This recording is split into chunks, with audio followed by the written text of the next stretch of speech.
magandang tanghali. Kumikinang na ulo, Diego Bandido.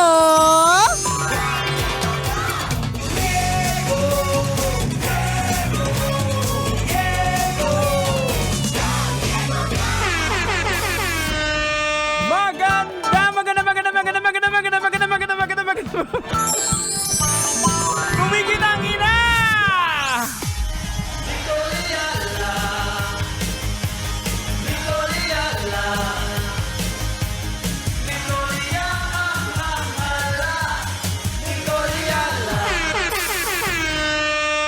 Dear Nicole Yala and Diego Bandido.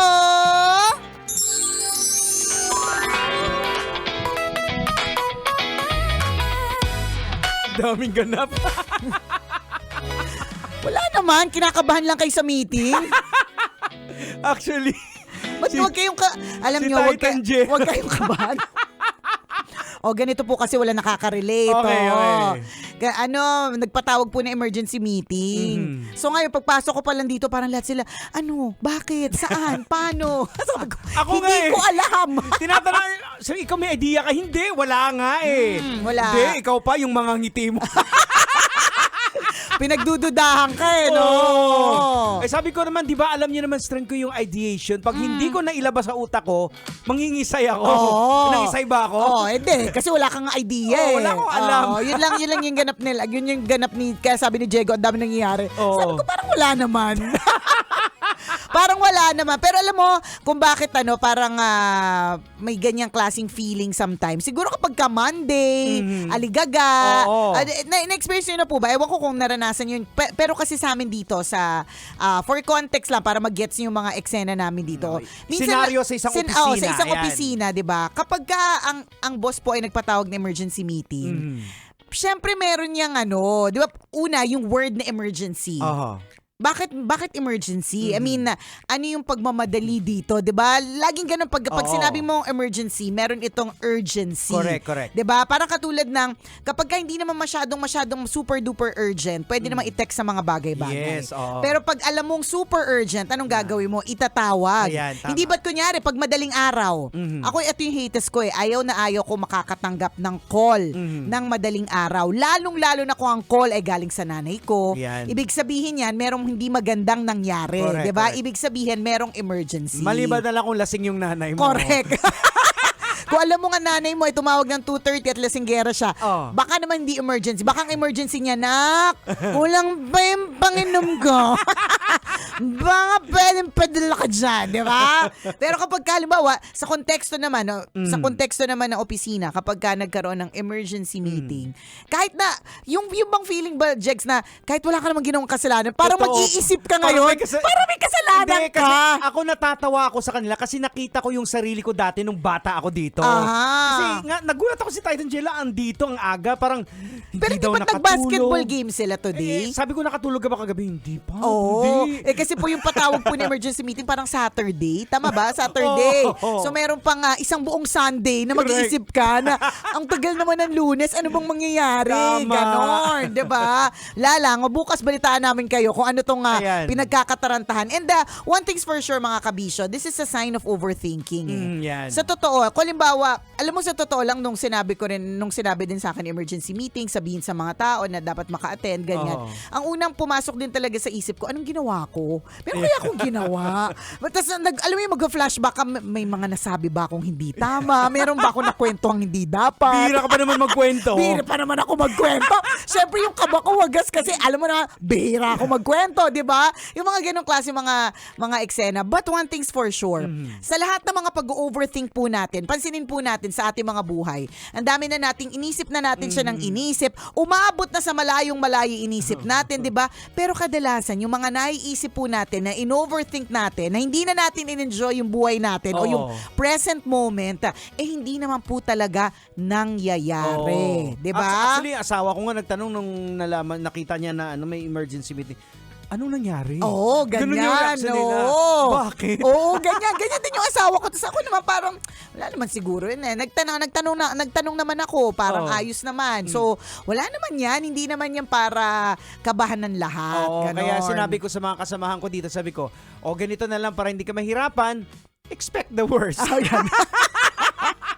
O kaya, Wala ka namang ginawang masama, di ba? yun talaga yung wala ka namang ginawang Tsaka pag masama. andito naman tayo nagtatrabaho, kung anong utos ng boss, di sundin natin. Ganon. Diba? Reminders lang naman daw, Jegs. Oo. Yun ang sabi. Oo. Sabi ko nga din sa kanila, siguro ano lang yan. Hindi, pero kasi, aminin na natin, dito po kasi sa amin, kapag halimbawa may emergency meeting, may mga mangyayari kasi ibig sabihin usually. may mga changes. precedents kasi na Oo, dati. correct. In the past po kasi, kapag ganyan na biglang nagpatawag, meron po kasing mangyayaring changes o kaya basta may mga mangyayari. Magbabago yung buhay mo. Oo, correct. Kasi natatandaan ko, bihirang-bihira ako magpatawag ng emergency meeting na ako with the team. Oo. And parang yung huling emergency meeting mo, yung wala na si Christopher. Oo, di ba? Yun yung huling emergency meeting. Ibig sabihin, major. Oo. Kaya kabahan na yung mga nagpatawag na emergency meeting today sa office. Pero yun nga, ulitin ko po, minsan, nandun tayo sa sitwasyon na masyado nating in-overthink ang isang bagay. Pero has it happened? Correct. Nangyari na ba? Oo. Di ba? Kung ano-ano na yung mga scenario na naiisip natin. Siguro palibasan, normal lang naman sa atin yun na makakaisip tayo ng mga kung ano-ano mga scenario. Pero hindi pa naman po dumadating. Well, it's a thing siguro sa mga batang empleyado. Kagaya yan, sila Mara, Yan. sila Titan Jello, sila Charm. So, kami po mga OGs kasi been there than that. So, alam na namin kung ano man ang sundin. Yun lang Correct. yun. Nagtatrabaho tayo. Sundin natin yung mga boss. Susunod tayo. Kung ano man ang Oo. reminder, susunod po tayo. Kasi definitely para sa kabutihan naman ng kumpanya yan. Alam mo, meron akong isang kakilala na, ayan na naman po tayo, nagkakwento na naman po tayo ng mga kakilala, di ba? Meron akong kakilala na ayaw niya ng ganyan. Kaya ang ginawa niya, nagtayo siya ng sarili niyang kumpanya. Oo. Hindi man malaki yung negosyo niya, pero siya yung sinusunod. Oo. As in, siya yung magpapatawag. Oo. Siya yung siya yung tagapasunod, siya yung magpapatawag ng emergency meeting, ganyan. Kasi ayaw niya, na-experience niya yan eh. Ayaw niya yung feeling na pinapatawag. Parang natutuyuan ka Oo, sa correct. Oo. Gusto niya, siya yung magpapatawag. Ayaw niyang siya ang tatawagin. Diba? Kanya-kanya. Kaya may mga iba na meant to have their own business kasi they don't want to have a boss. Ganyan. Mukhang Ganon. mali pala yung sinagot ko sa kanila kanina. Bakit? Kasi nagbigay ako ng mga senaryo. Pag nagpatawag kasi ng meeting, ganito mga nangyari. Yan. Mas lalo silang kinabahan. Kasi pinipilit nga nila ako na may alam ako. Sabi ko nga wala. Feeling ko wala yan. Wala yang wag po kayong Tama. kabahan. Yung Chill na kayo. sa mga tinawag po ngayon Oo, sa na may emergency meeting. correct o di naman kaya. Di ba? Di, pero parang gano'n naman even when we're in school. Kunyari normal na course of the day. Aha. Tapos bigla kang pinatawag ng guidance o kaya pinatawag ka ng teacher. Lagi mong iisipin, may ginawa ka kahit wala ka namang ginawa. Ayan, totoo. Di ba? Kasi out of the ordinary. Yun lang Correct. din siguro. Parang pagbasag sa routine, di ba? Out of the ordinary, minsan nakakakaba. Ganyan. It happens, mga kabisyo. Ayan. Don't you worry. Kung wala namang ginawang mali. Oho. 'Di ba? At kung meron mang ginawang mali, wala namang buhay ka pa. At Correct, habang nabubuhay ka, pwede pang itama 'yan. Oo. 'Di ba? Katulad ng nangyayari sa ating bansa, 'di ba? Bakit ano bang nangyayari sa atin? Hindi lang. Mga kaibigan, Wala naman ako. Kwento mo sa atin. Nicolas, reporter, pasok! Hindi, ang ibig sabihin, huwag tayo mawawala ng pag-asa. Pwede pang magbago. Pwede pang, hopefully, di ba, mali mo sa lifetime pa natin, Diego Bandido, maka-experience pa tayo ng pagbabago talaga na maganda. Kaya nga eh. Di ba? Kaya sa mga, ikaw kabisyo, sa mga napapanood mo, nababasa mo online, mag-ingat talaga tayo ngayon kasi again, it's a battle of narratives correct. Magkabila ang kampo, alam natin parehong may nagsisinungaling. Aso sinasabi mo, parehas nagsisinungaling. Anong Yung sinasabi yung mo? kapitbahay yung namin. kapitbahay mo. Oo. Yung ba yung topic? Okay. Nakaka-lurky. Sa lahat ng mga kabisa natin na ngayong Lunes na ito, hindi masyadong maganda ang gising, hindi masyadong maganda ang start ng inyong week. Alam mo, hindi naman po totoo na pag inumpisan mo yung linggo mo ng hindi maganda, the rest of the week ay hindi maganda. Para katulad ng pag inumpisan mo daw yung taon ng hindi maganda, hindi magiging maganda the rest of the year. Hindi naman po yung totoo. Ang nagbabago po ang lahat every day. Correct. Ayan, hindi mo maano, like for For example, ngayon, di ba, ang init-init. Tapos biglang umulan. Uulan. Bumabaha. Kaya nga. Hello. Hindi mo naman talaga masabi. So pag bumabaha, anong mangyayari ni Koliala? Pag bumabaha, anong mangyayari? Oo. Di, depende kung anong klaseng pagbaha. Ano bang naaalala mo pag may pagbabaha? Hala, bakit ang naisip ko wet? Nagwa-water. Hala, bakit yun yung top of mind ko? Mamasama sa akat eh.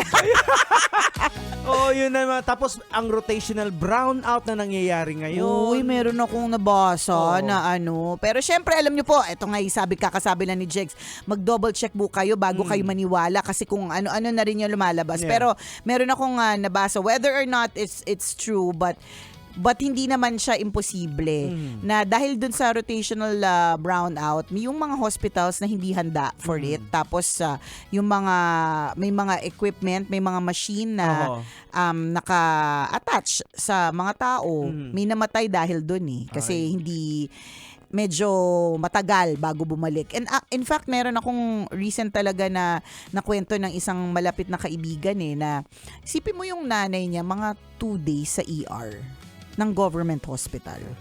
Kasi walang mapaglagyan. Tapos, Ako, yun may lang. experience na ako dyan. Oo. Yung last na heart attack ko, sinabihan lang sa asawa, ay na heart attack na po siya. Ganun lang. Oo. Ay, tinanong ko anong hospital. Di ba? Government, Pero parang ganun lang. nakakalungkot siya Oo. talaga. And it happens.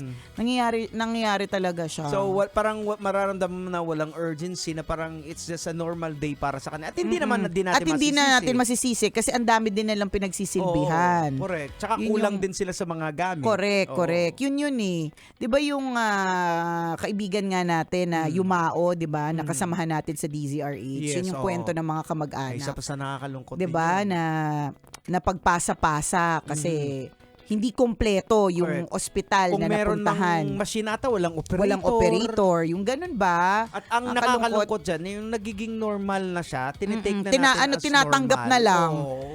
Ang mahirap kasi, tinatanggap na lang natin. Tapos pagdating ng halalan, ganun pa rin. Ano, Nicole? So, Hindi, wala. Ano dapat gawin bilang isang aktivista na Nicole Yala? Lumabas ka dyan!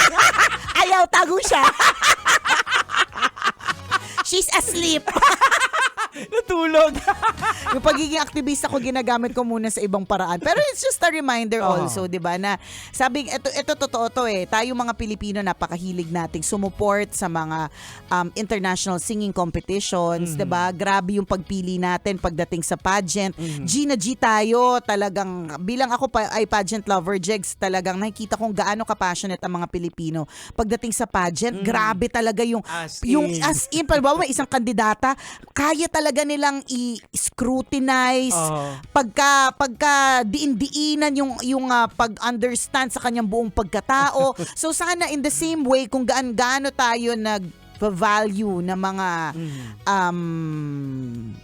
rumarampa at sumasali sa ating mga international pageants, 'di ba? Ganon din tayo mag-scrutinize ng mga pipili nating nakaupo. Bubusisiin natin ng maayos. Correct. Kasi Check the narrative. Eto Double na- check. Ito na yung nangyayari sa atin. Ito na yung epekto na parang binabaliwala natin dati. Oo. Yun.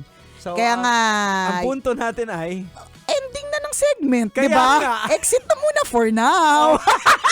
Hindi, let's just be wise. yes, oo. Yun lang po yun. Oo. Maging wise. Kasi hanggang kailan po tayo makakarinig ng kwento ng mga ospital na hindi makakaserve Oo. kasi hindi kinakaya. At ang nakakalungkot pa na, ay pera naman pala Meron na. Pilipinas. Kaya naman pala kung Oo. kung doon sana napunta. Oo. Ay diba? bakit saan ba napunta? Di ko sure. Mahirap nang magsabi, 'di ba? Di natin sure, Jegs, 'di ba? Pero naman ang daming kababayan natin na kawawa. Yeah. Ang daming kababayan natin yung nahihirapan. So, sana ganun din. Kung gaano po tayo passionate sa ating mga konteserang mga beauty queens, ganun din tayo maging passionate sa pagpili ng susunod na uupo. Tama. Kasama pa rin po ang tambalang kumikinang. Ako pong kumikinang ulo, Diego Bandido. At akong kumikinang inamon, Nicole Yala. Kailangan pa bang i-memorize yan? Basic! This